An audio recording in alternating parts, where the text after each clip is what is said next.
All right, everyone. Welcome to the Flight of the Next podcast, New York edition. We have Hope Breslin, two New Yorkers on this podcast. I don't know what is going on here. Um, and we're here to talk about Hope and the Wellington Phoenix. With me is Jesse and Dean.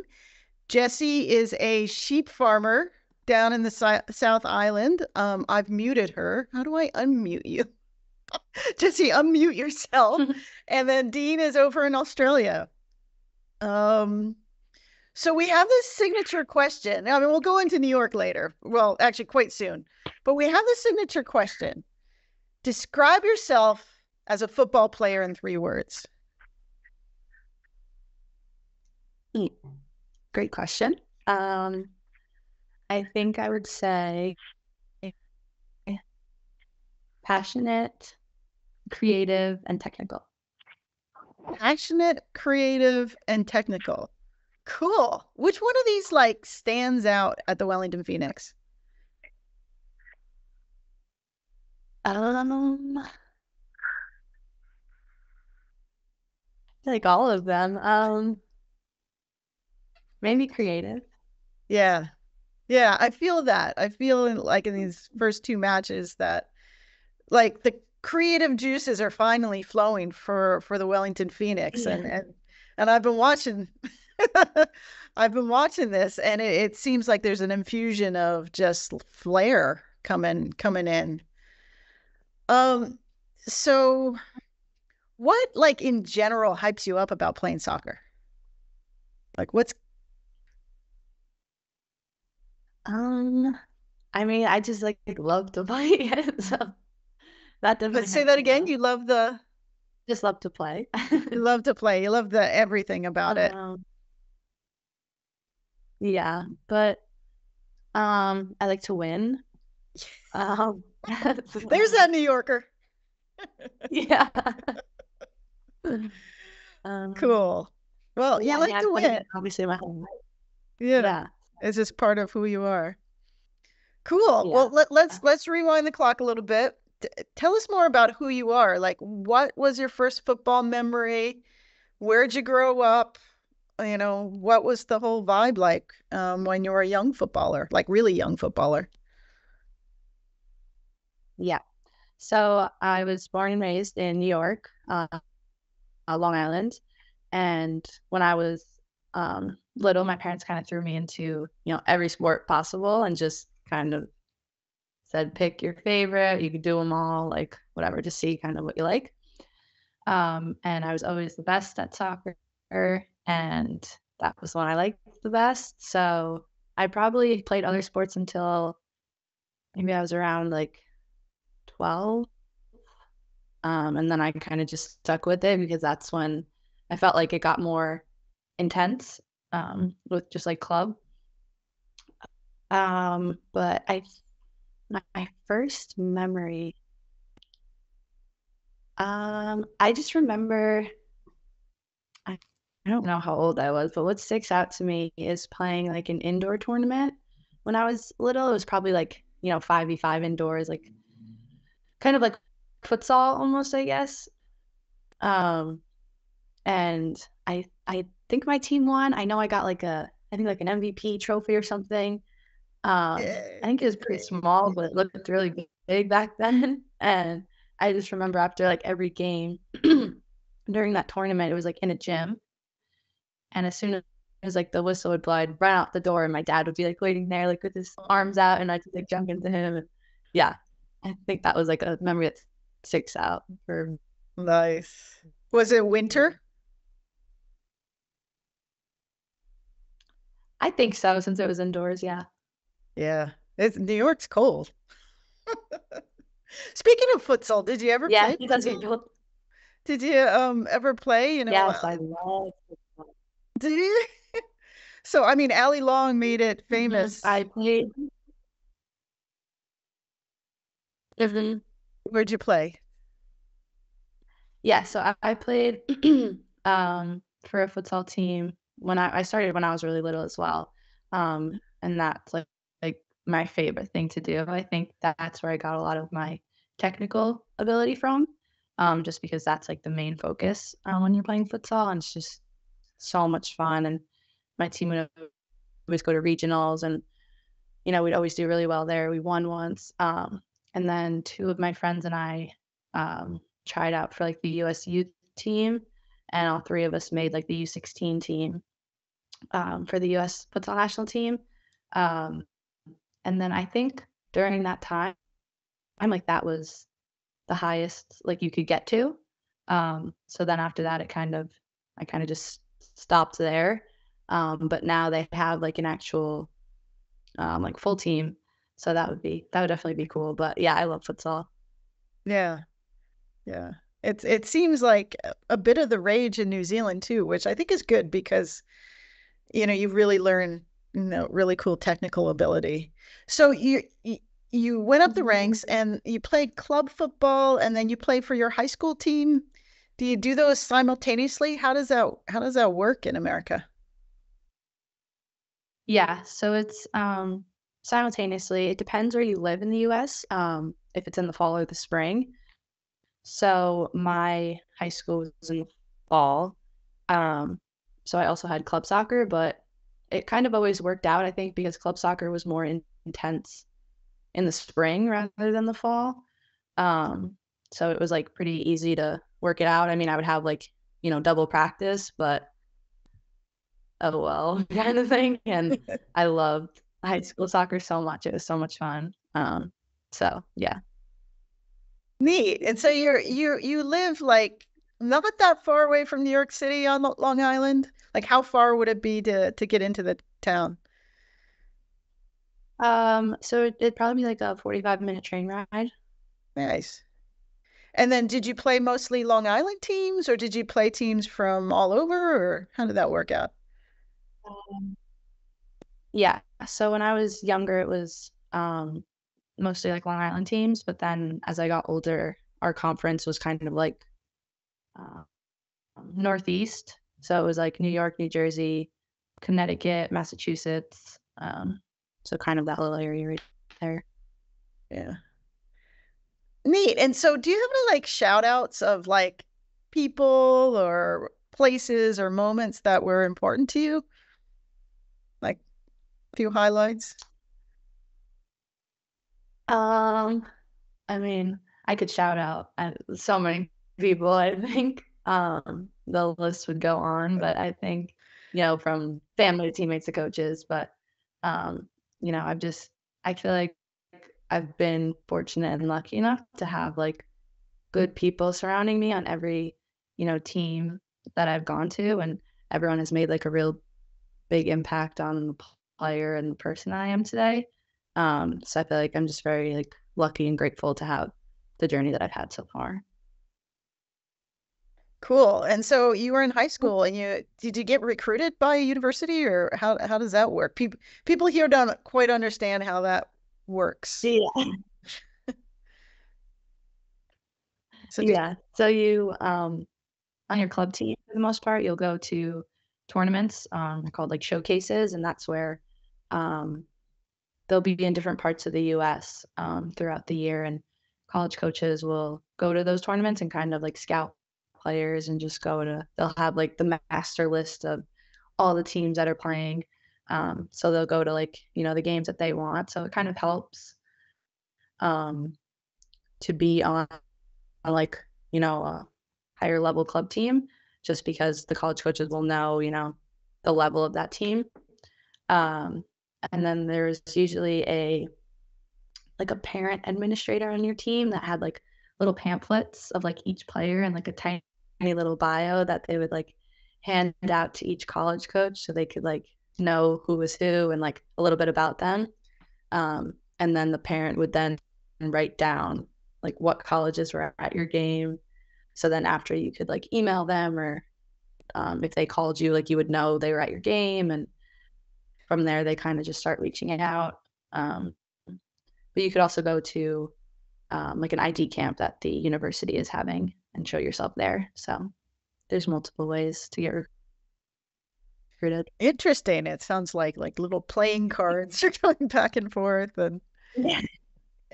Yeah, it's kind of crazy though about when I got recruited just because there's like rules in place now. But, I was looking at colleges when I was like 13 years old. Like, I don't know what I want to do or where I want to go, which is like so crazy to think of. It's like change that to be, I think when you're a bit older, like 15, 16, but yeah, it's kind of crazy. Yeah, that's weird. At 13, University of North Carolina is hunting down you, like that's kind of weird. I get it, that, you're deciding what you're doing, at 17, 18 when you're that young. So there's, it's a lot of pressure. It's a lot going on is kind of the picture I'm trying to paint here. So what did you choose? Where'd you go? I went to the University of Illinois. Go Fighting Illini. Go Fighting Illini. Awesome. So, yeah, so you went to the Midwest. How was that? Yeah. Another big change, I think, from New York going to the Midwest. Definitely as soon as I got there, I got made fun of for the way I talk. And I did throughout my whole 4 years there, but that's okay. I think the main shock to me was when I first went there and you fly into Chicago and you have to drive 2 hours south to get there. And it's like a 2-lane road, and all it is just cornfields that you're looking at for 2 hours straight. Yep. Uh-huh. I feel like that with like all the sheep here. Sheep, farm. Yeah. Nice. Sheep everywhere here. Isn't there? It's New Zealand, one big farm. Everywhere. Oh, speaking of which, hey Jesse, can you unmute yourself? I need to check in on something. So Jesse's a sheep farmer from the South Island, a massive Wellington Phoenix fan. How are your sheep doing? That's awesome. Yeah, Have they given birth yet? Yeah, there's some lammies running around. That's cute. How many lambs do you have, you think? I don't know how many I have, but hopefully I'll have about 2,000 lambs. Hopefully. Well, the mummy sheep, well, but yeah, hopefully. Yes. Can you imagine just having 2,000 lambs? I mean, no, as long by someone else, it's all good. Cool. All right. So you do your 4 or 5 years at the University of Illinois. Tell us about like what that climate was and Yes, so I did 5 years there because of COVID. So I was supposed to do 3.5 there just to try to like get into the draft and then go pro after that. But then COVID gave us an extra year of eligibility, so I decided to take that and couldn't have been happier with my decision. But yeah, decided to stay an extra year. so you stay an extra year, you do amazing, and then you become eligible for the draft again. Like, what happened? Then you're like, tell us the story. I mean, yeah. So I was like, I guess technically in the draft twice. There was a weird rule the first year that I was eligible, because of COVID, that so many girls decided to stay an extra year that there weren't like a lot of girls that put their name into the draft. So then they just made a rule where it was like, okay, no matter what, like if you're a senior, like your name is being put in whether you like it or not, kind of thing. So I was, glad that my name was still in, because either way, like that's a great opportunity. And if I were to be drafted, like I probably would have gone then. But yeah, I was like talking to some coaches, whatever. I was super excited. We had like a little draft party at my house. I had like my family over, we catered some dinner and everyone came over and we're like sitting watching the draft, like just waiting for my name, waiting for the phone to ring, and pick after pick comes and I don't hear anything, and last pick comes and it's still not my name, and just start crying. But yeah, it was tough. Especially I think I was expecting something a little bit, to be honest. I had my whole family over and everyone was so excited, so it was a little awkward. But something good came out of it, I think. I got to go back to school and have my 5th year, and I think I did really well that year. And I loved it at school, and I loved my coaching staff and my team, so it was great season. And then I was fortunate enough to be able to put my name in again. But this time we took some precautions. My mom and I decided that it was just gonna be me and her at the house, no catering dinner, no inviting anyone over. We're gonna be in our pajamas, and that's it. And so we just sat there and just watched, and we're happy to be there. And then I didn't realize at the time, but my Wi-Fi wasn't working, like on my phone in the house, like it just wasn't working. So I didn't know that like my phone was actually ringing because I didn't have like Wi-Fi, so it didn't ring.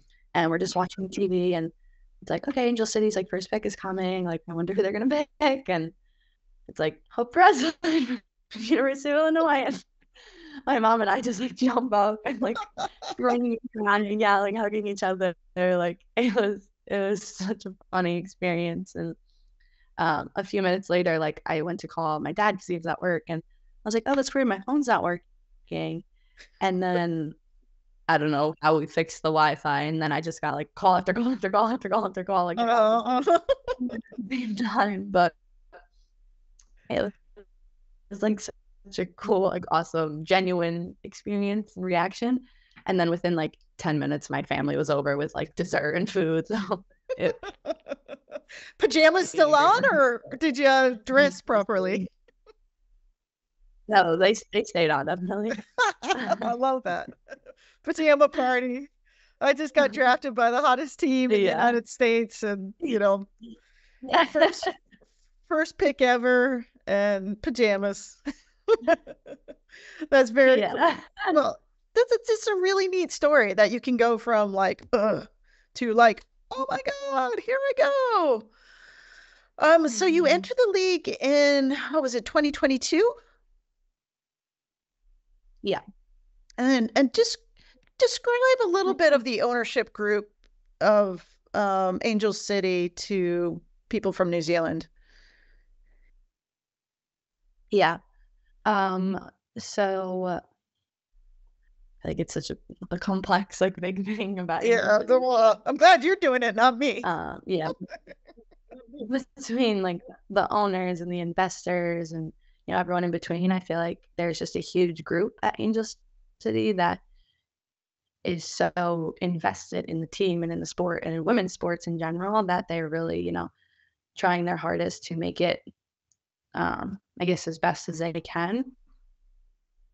So there are so many different people involved, whether it be Natalie Portman, Julie Ehrman, and then you have other people like Julie Foudy-Meaham, Emmy Wambach, like these huge name in sports. And there's just like so much belief, I think, from the ownership and from the investors at Angel City. And I think they really, wanted to make a name for themselves and show other clubs in the US and in the world that, women's soccer can be this huge thing and should be this huge thing. And people should put their money in it and invest in it. And I think it's a great start. And I was really excited to be a part of that for their inaugural season.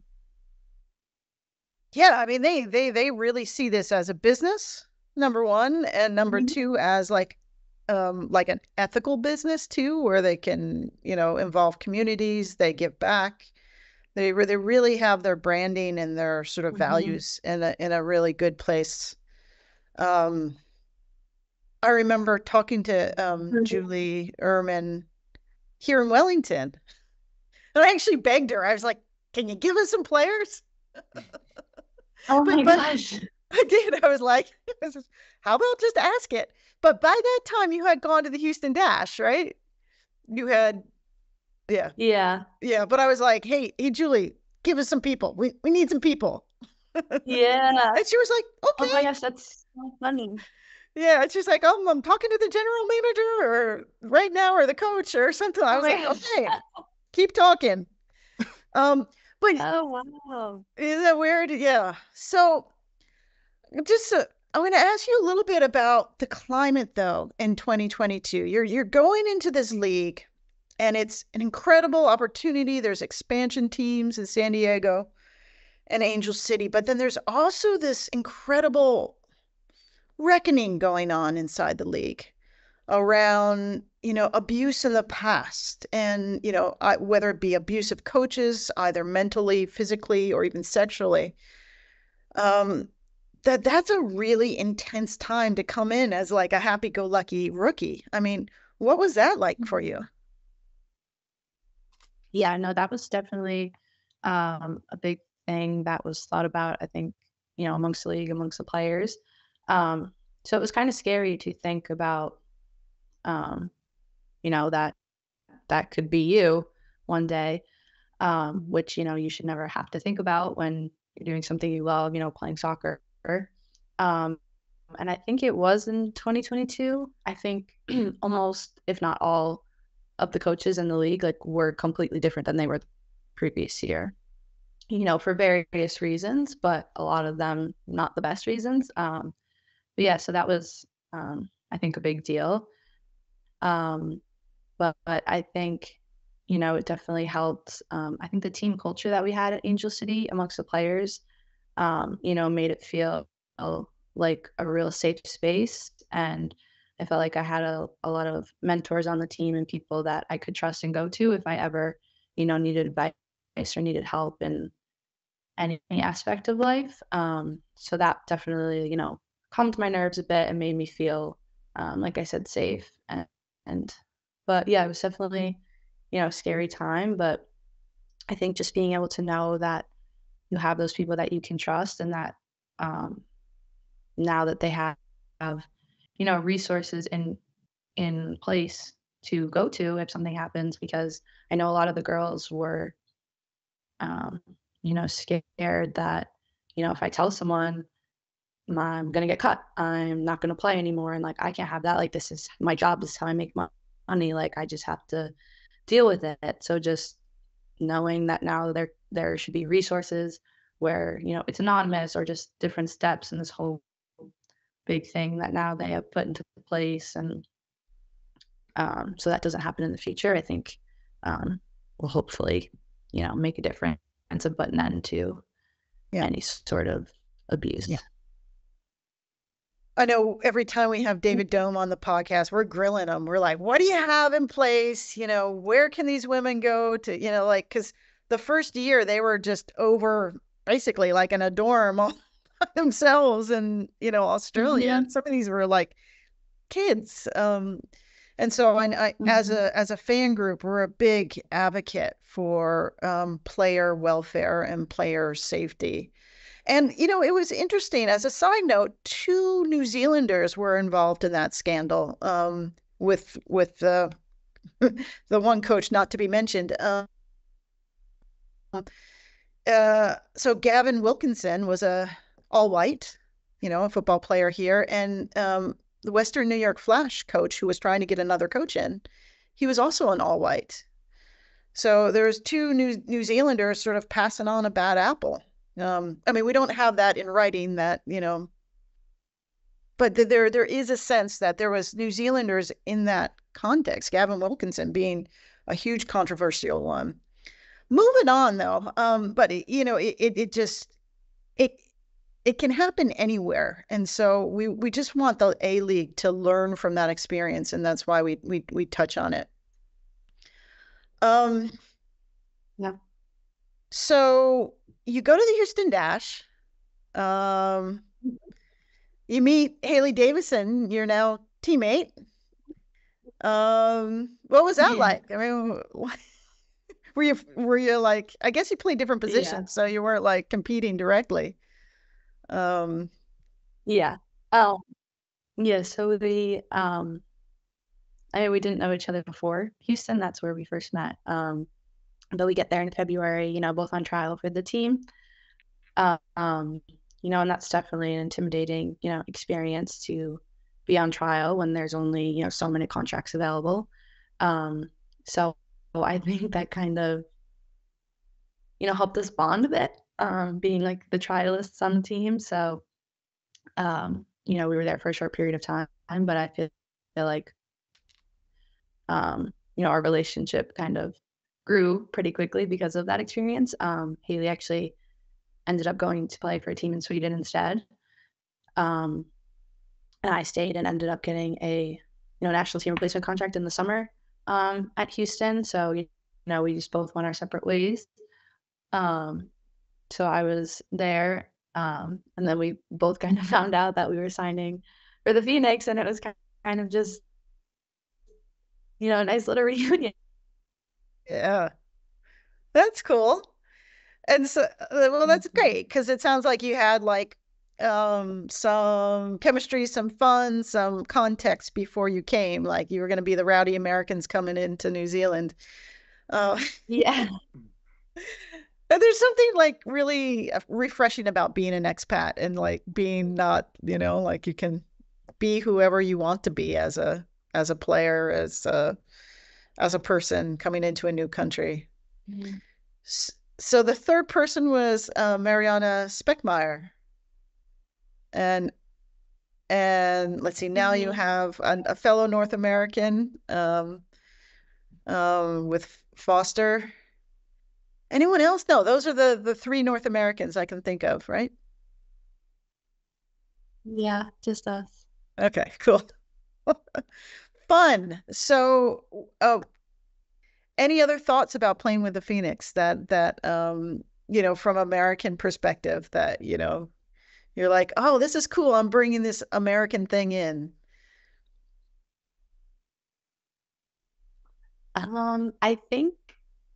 I think we bring the energy, like you said, like rowdy Americans, but I think it's just like maybe a Kiwi thing where they're all very like calm and composed and caffeinated, and we come into the locker room every morning like music blasting, yelling, and Yeah. I think we bring a bit Yeah. energy to the team that more. Yeah. We're pretty fun and crass and exciting and overly caffeinated. Dean, take it from here. Like, Thank you. Has the excitement worn off after the win on Sunday? I don't think so, no. Good. Keep that momentum going because it was great to be there and just to see the celebrations after. And it looked like you guys didn't realize you'd won that trophy until they kind of came and just handed it over. Yeah, I had no idea what that was for. I don't know who I asked, but I was like, we get a trophy every time we win? Like, very good. Yeah, don't expect it every victory. Yeah. Did they let you take it home? And how'd you get it back to New Zealand if you did take it home? Yeah, we did take it home. I guess it comes in like this huge box. So we just had like a big box that we were, rolling through at the airport with and had to like check in, put a big fragile sticker on and make sure it was safe and sound under the plane. But yeah, we took it back where it belongs. It's kind of weird. They give you this, like, you win a trophy and then you got to like pay $100 extra for extra baggage or something like that just to get it back home. Yeah. Was it a cup? Did you fill it up with Budweiser and drink it like Christy Mewis and Rachel? No, I said we should have done that back at the hotel, but it was shut down rather quickly. It was so big you could fit Mickey Robertson inside of it. Yeah, we could fit 2 Mickey Robinsons inside of it. If you ever annoys you at the club, you could just put it upside down and put it on so it's just little legs. Good idea. Do that towards the end of the season. We don't want to injure you. how are you guys settling into New Zealand now? It's been about 6 weeks.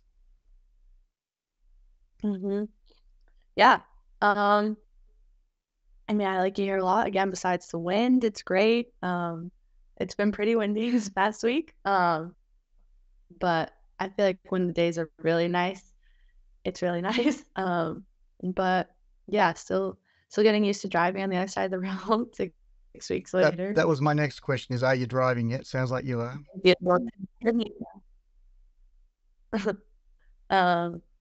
But yeah, I mean, I love it. I love it here so far. So no real complaints, honestly. Excellent. Have you been down to the waterfront and just sort of had a look around? Yeah. We go into town, quite a lot, I think, on our off days, and I feel like we always end up somewhere near the water. It's so beautiful over there. So it's really nice to see that whenever we're there. Have you seen anything like whales or dolphins in the harbour, or seals? Because every now and again, nothing yet, but I always look every time. Yeah, every now and again, like someone like David Ball will be posting, you'll see like killer whales just off the beach and stuff like that. Very lucky you see that. Oh my gosh.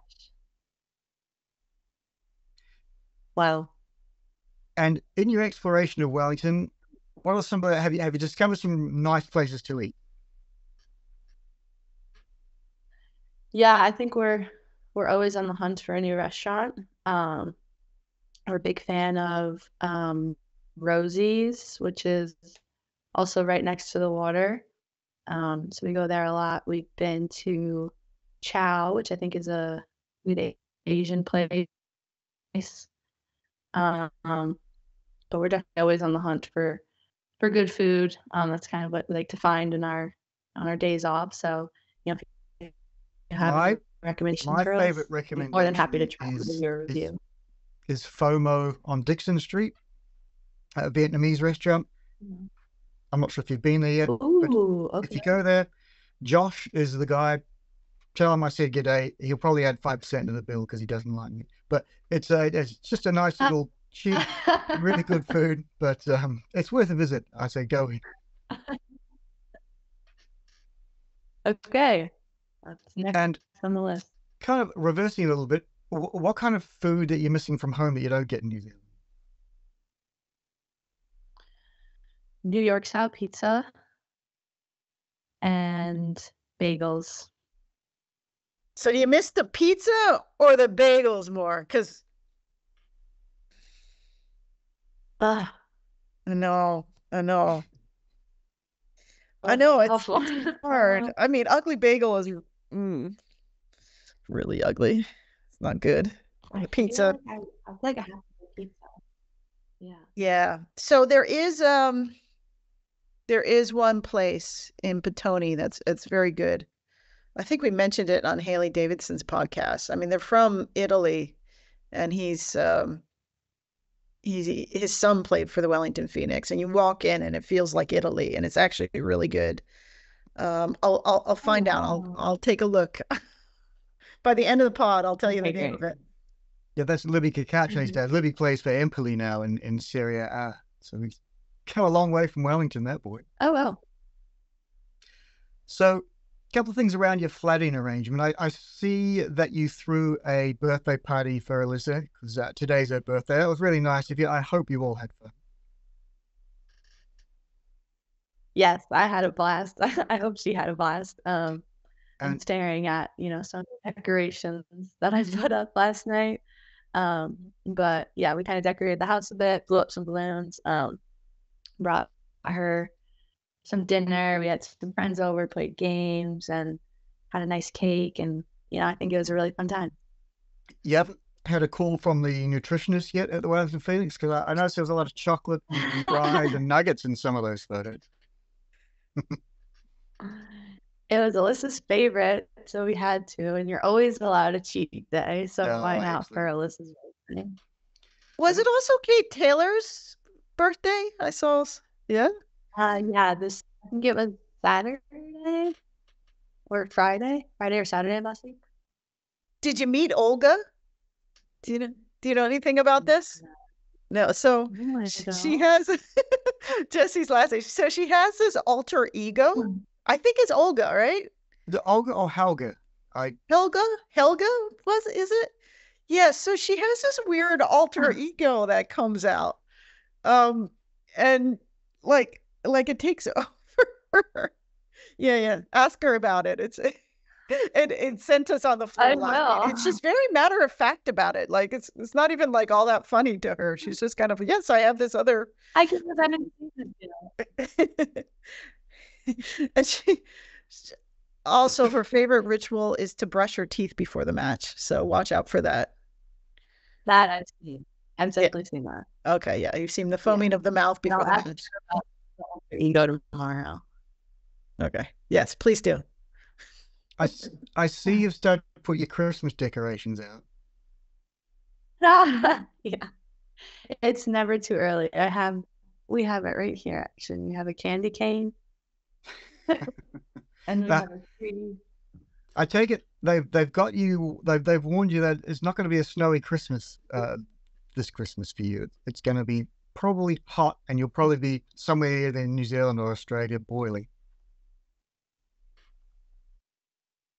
Very unfortunate, honestly. It won't feel like Christmas if it's hot. Exactly. You poor Americans. I'm going to throw it over to Jessie now. Jessie, this is your moment to shine. There we go. I won't shine. I'll just try to answer a sensible question. Okay. So Hope. So what's the training like at the Phoenix? Like, what's your the amount of time and drills you do and things? Yeah. So it kind of depends on the day and how many days before or after it's from a game. But I feel like the standard would be, get there at 8 a.m. Get ready, get some coffee there. And then you have your activation, and your prehab, and then we have a team meeting that will run probably at 9:30. And then right after that, we're out onto the field. We train for about, an hour and a half. And that will, like I said, look different depending on the day. There's usually a passing pattern, possession of some sort, maybe looking like for a game, like formations and tactical stuff, maybe some shooting. But I think the best days are when the competition days. Those are really fun, and I think we have a pretty competitive team, so it gets real intense. But everything we do during that training session is like a competition, and whoever has the most wins at the end wins. And we have the Lily outfield. You have a Lily that up. It's trophy. Oh, sorry. We got to stop there. Lily Alfred Cup. Yeah, so it has her name on it. It's a big trophy, and on competition day, whichever team wins holds the trophy and takes a photo and has that until the next competition day. But yeah, so that after meeting, we'll maybe have another meeting, or we'll have a gym session, and then after that, we kind of are free to do like your recovery. So I really like to do ice baths after.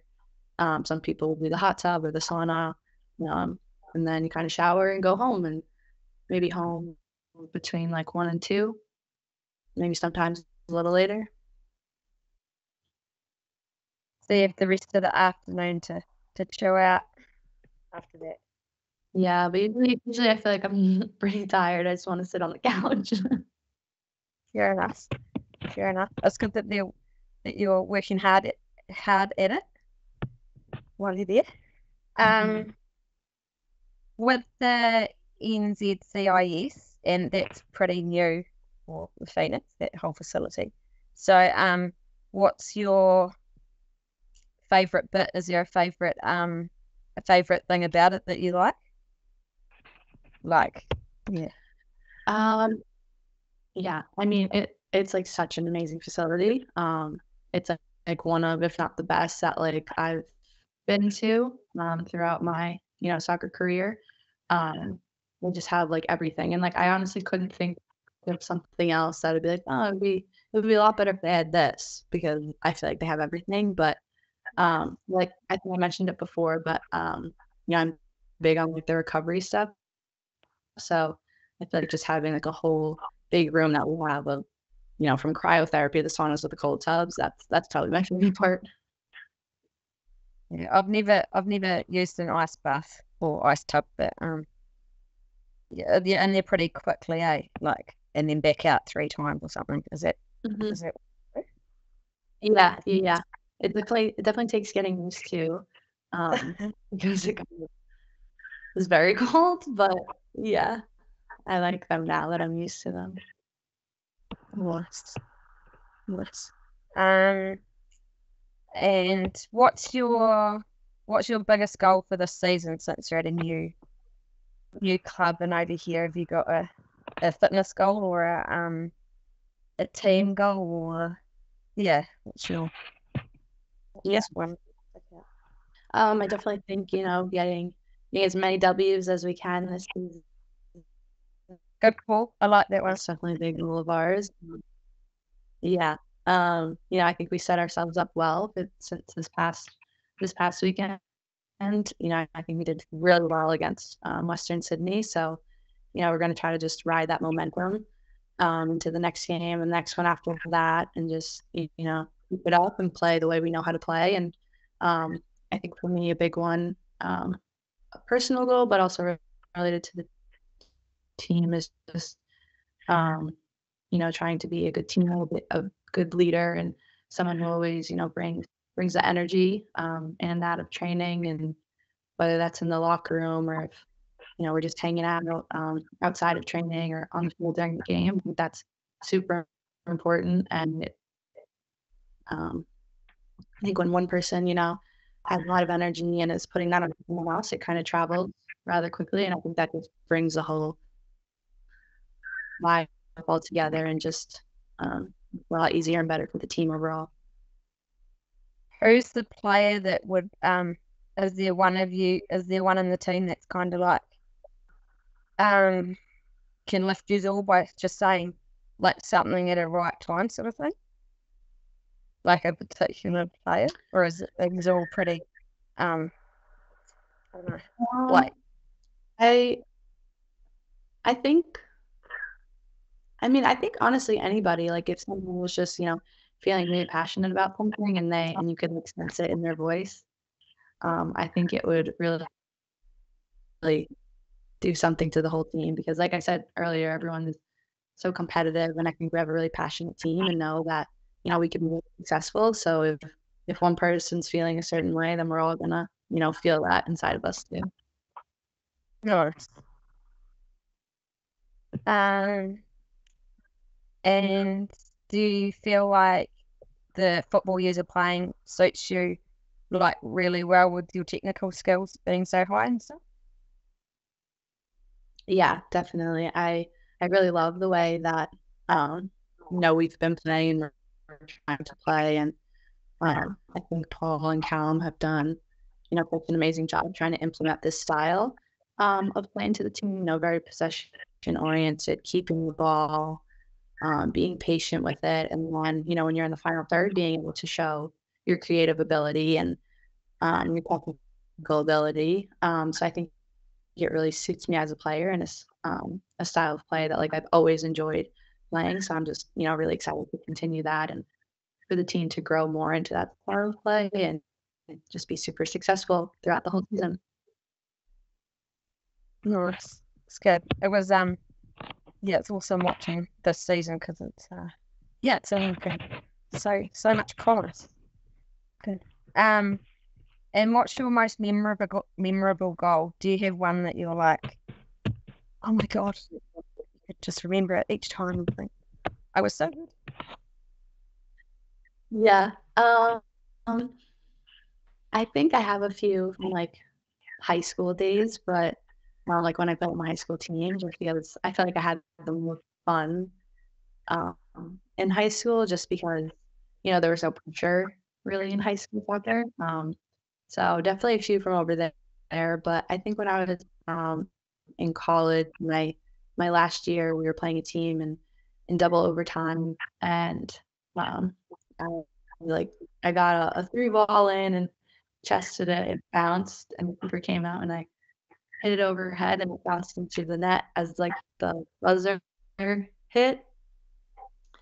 And like everyone ran, it was like crazy. It was not daunting because they said it didn't cross the line before the buzzer, even though they don't have VAR. But I still like to mark it in my heart. It counts. Yeah. What's it for Ukraine? You gotta tell us. Do you remember? I mean, you must. We were playing Wisconsin. Wait, say that again. Wisconsin Badgers. Oh, Wisconsin. All right. Cheeseheads. Cool. All right. So do you have any game day rituals like like Kate Taylor brushes her teeth? Oh, my dog.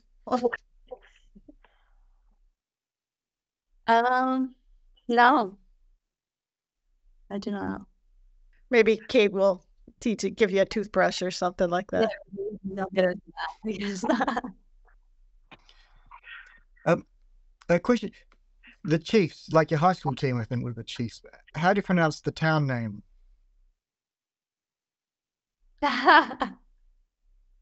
Massapequa. Yeah, Massapequa. Come on, Dean. Duh. Well, I didn't want to have a go at it because I could embarrass myself. Massapequa, Chiefs. Yeah, of course. Yes. Go Chiefs. See, I'm from Poughkeepsie. Go Chiefs. Oh, don't even get me started. Wow. Yeah, I'm up the top of the Hudson River line there. Yeah, no, it's like a Billy Joel line. Dean, I thought you'd get, but yeah. So I couldn't get. Dean and I are like brother, sister. Like we grew up in the same era of music and that kind of thing. But yes, I'm a Hudson River girl. And the reason why I have this on, it's Lynn Williams, and not just because I'm a New Yorker, is they were in last place last year. And now Gotham FC is in the semifinals. Gotham. Yeah. They're going to play Portland. Go Gotham. Go Gotham. So you can do the same with a Phoenix. Like, go from last place to the top, please. Or telling you.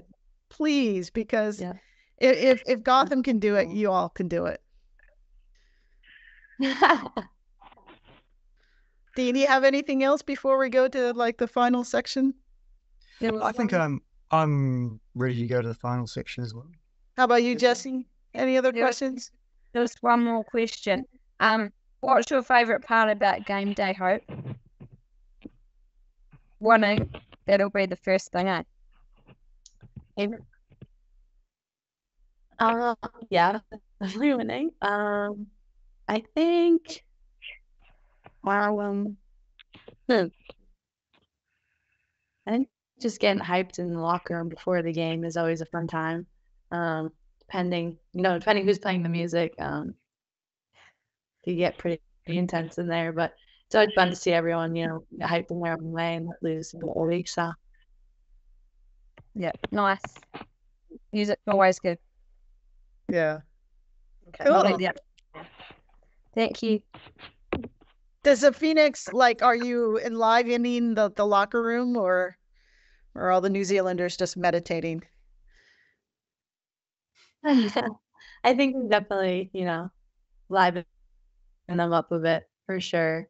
There's still a few that, will do their own meditation, but I think for the most part we get them going. That's cool. So we're gonna ask a bunch of kind of quicker questions, hopefully fun. You grew up on Long Island, Mets or Yankees? Yankees, obviously. Mm-hmm. Rangers, Islanders, or doesn't matter because it's hockey? Yeah, but Rangers. Rangers. Okay. Knicks or Nets, or it doesn't matter. Yeah, I'm with you. Oh, You didn't say Giants or Jets? you're right. I didn't say Giants or Jets. Tell me. Giants. Yeah. Cool. Can I'm gonna, have you noticed there's this one crazy thing that happens in New Zealand, and people have USA sports caps, like baseball caps and stuff. And you go to talk to people about that team, and they're just like, huh? I just like the B. Have you done that? Have you tried to actually talk to people about the teams? Yes, Alyssa wears that stuff all the time. And I like will make like a joke or something about it, and she has no idea what I'm talking about. And like yesterday, she walked out in a Mets shirt, and I was like, "Oh, go Mets!" Like New York, and she was like, "What are you talking about?" So I just like don't really say anymore. But yeah, people have it all the time, like especially like the Yankees hats. Like I see that all the time. Yeah. Yeah, it's really fun. Or like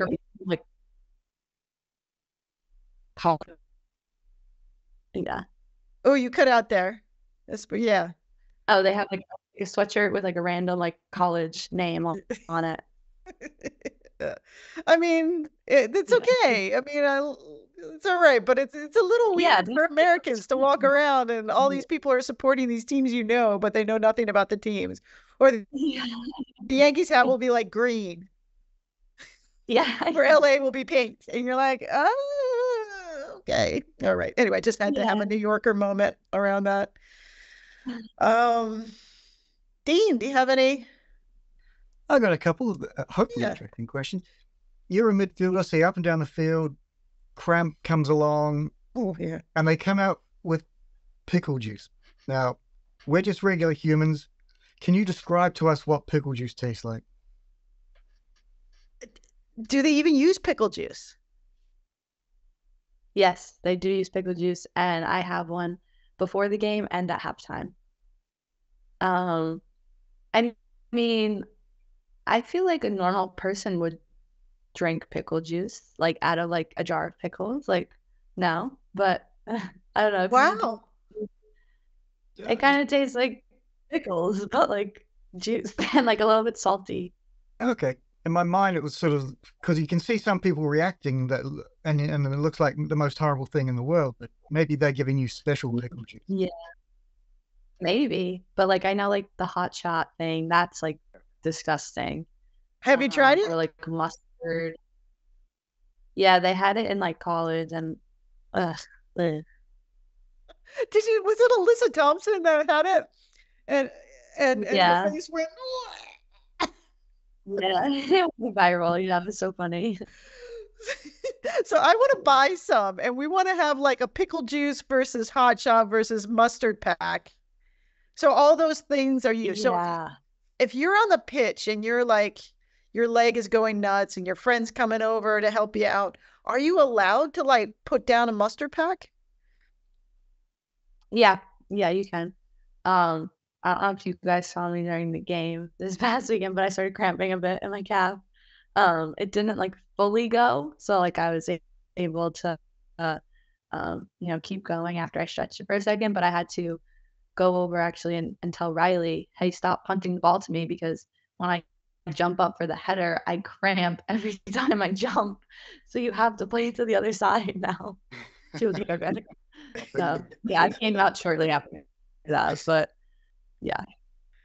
Yeah. Well, Australia is so hot, right? You're going from windy and kind of cold to like full on Alabama, So, I mean, how did the Phoenix deal with that? Yeah. So I think it'll be easier for the US girls just because like we were in pretty hot climates before this, but actually at our facility we have like a temperature controlled room with bikes.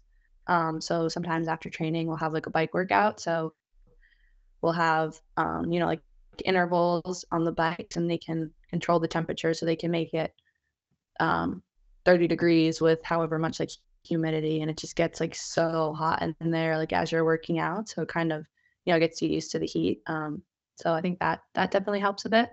But I think, the more games that we play in the heat, we'll get used to it. Yeah, hopefully you won't do a Rachel Daly collapse in the middle of the pitch or anything like that. There's one of the things that we get mad about is the times of some of these matches in Australia, and so we do advocate. We do write emails or whatever and say this is not appropriate, or we, Danny Townsend, the former person of the head of the league, we would harass him about when he would come on our podcast, because it's a lot to deal with. Wait, say that again. When teams come to us. Oh yeah. I said when teams come to us, we might have an advantage with the wind. We're used to that, and they're not. So. Yeah. In your press conference, you said you follow Man City. Did you? Well, I think you did. Do you follow any other football teams around the world?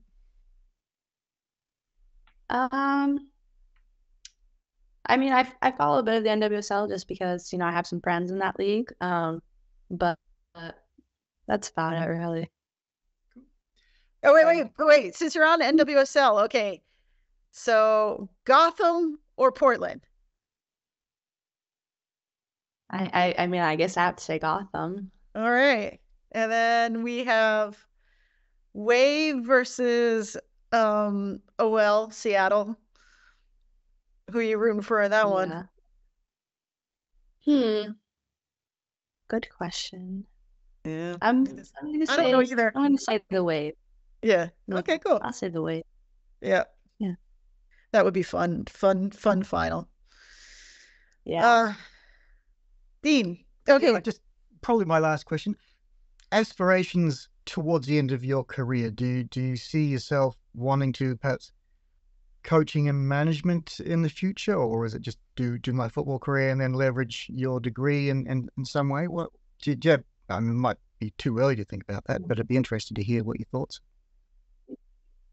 Yeah. I've gotten that question, I think, a lot, or people saying you'd be a great coach. Like, have you ever thought about coaching? And I don't know what it is, but I don't think I could get into coaching. I don't know why. I don't know if I would just, want to just put my boots on and play instead and wouldn't be able to coach. But it's never really interested me as much. But after football, I would definitely want to continue with what I was studying in college, which was speech pathology. So yeah, I'd have to go back to school for a bit, but definitely want to be, a speech pathologist. And I also took about 6 years of American Sign Language. So hopefully something involving that as well. What is speech pathology? What does that mean? Yeah, so you can be like a speech teacher, like in a school, or you can work like in a special clinic, or you can work in a hospital with, say, like stroke patients, when they have to, relearn how to talk, and you with like an occupational therapist, someone who is, teaching them how to walk again, or, hold their pen the right way, kind of stuff like that. So there's a bunch of different things you could do. I think I would want to work more in like a hospital clinical setting, but yeah, definitely one of those. Yeah. And I know New Zealand.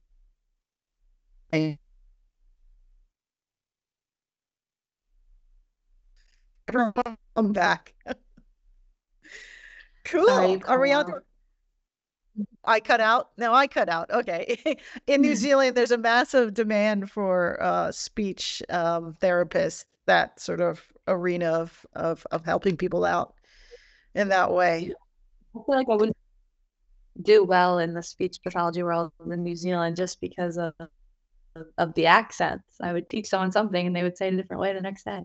Yeah, it's true. Actually, Dean has an example of that he wants to talk about. Oh, right. You yeah, asked me how to okay. say. So, do you remember who came? This is the person has asked me to ask you this question. That's not my original question, but who came around to tidy up the property and mow the lawns and everything like that before you moved in, or when you moved in to your flat?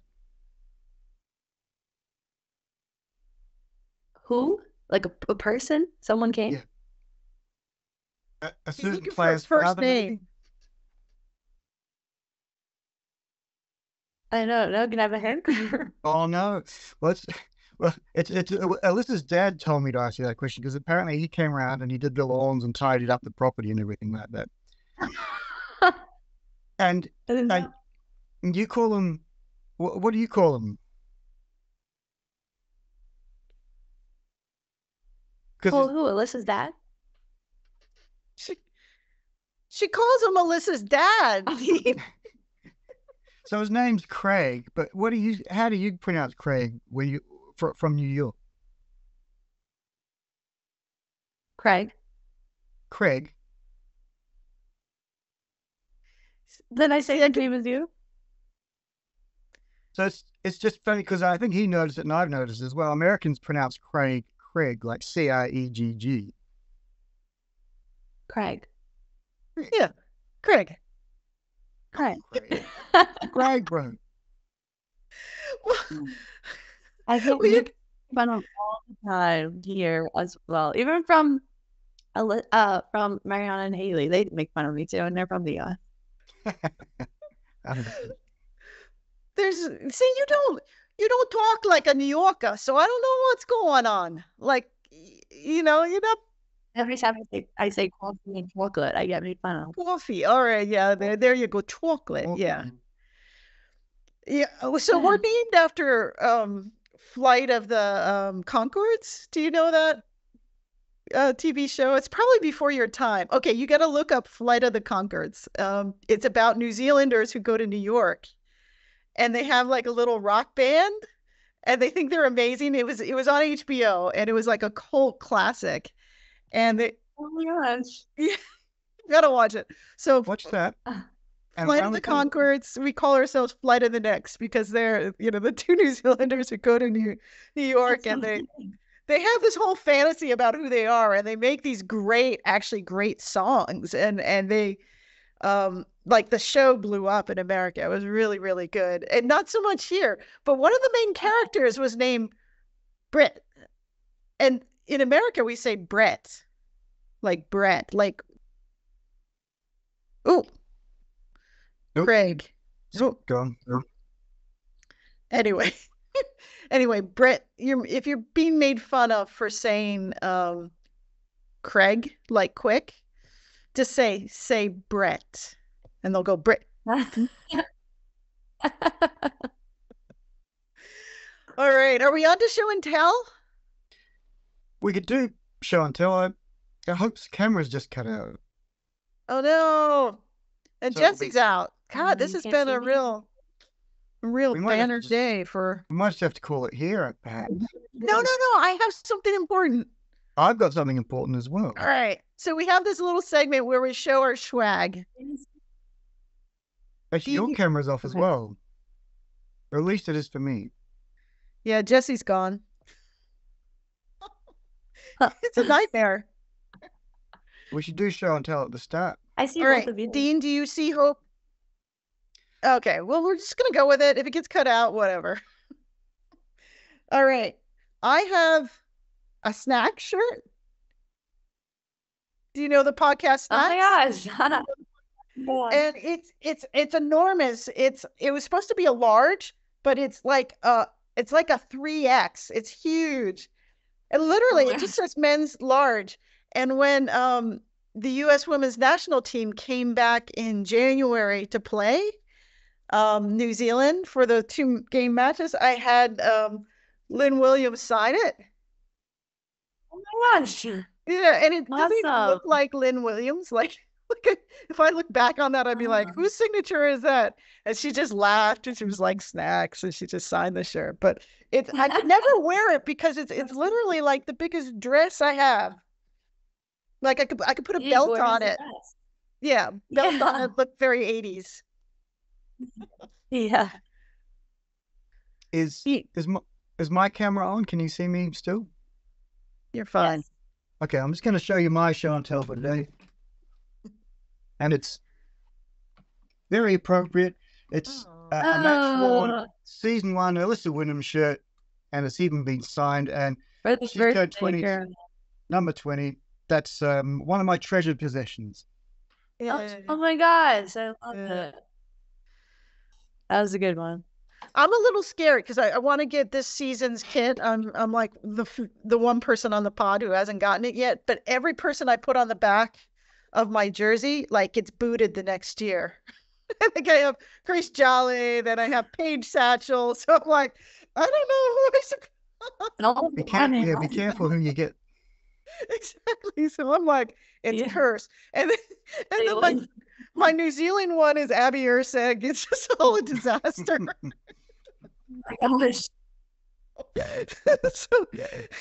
So I'm just trying to choose carefully. I might get like Helga on it. Tell Kate Taylor if I want to know if it's Helga or Olga, and I'll put that on it. And so maybe I'll chase away like one of her back. Yes, please. Anything else? What did you have anything, I hope, that you wanted? I'm a bit difficult, you being away from home and everything. I don't have any show and tell, but I could show you more of our Christmas decorations. Cool, man. Because New Zealand just loves Halloween. That right here. Yeah, they don't do Halloween either. Nobody dresses up. We asked the team if they wanted to do like a Halloween party. Nobody was interested, so. So bad. Well, I hope you can come to my house. I have a rockin' Halloween party. It's just I'm 4 hours away. Yeah, I'm gonna do a prosciutto sort of like hand kind of thing, and then like make it look all. I scare the kids in the neighborhood. They love it. You go all in. Yeah, I do. I mean, I'm American. I have to do it. I mean, who else will do it? Yeah. That's what my dad does as well. Yeah. Cool. All right.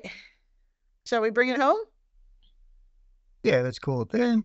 All right. Thanks, everyone, for watching or listening to the Flight of the Knicks podcast. I know it's been a rocky one with technical difficulties, but certainly our guest has no technical difficulties. He is the star signing for the Wellington Phoenix, and we are wishing her the best of season. From one New Yorker to another New Yorker, go kill it, Hope, and make us proud. Thanks very much, everyone. Take care. Thanks a lot, Hope. Thank you, guys.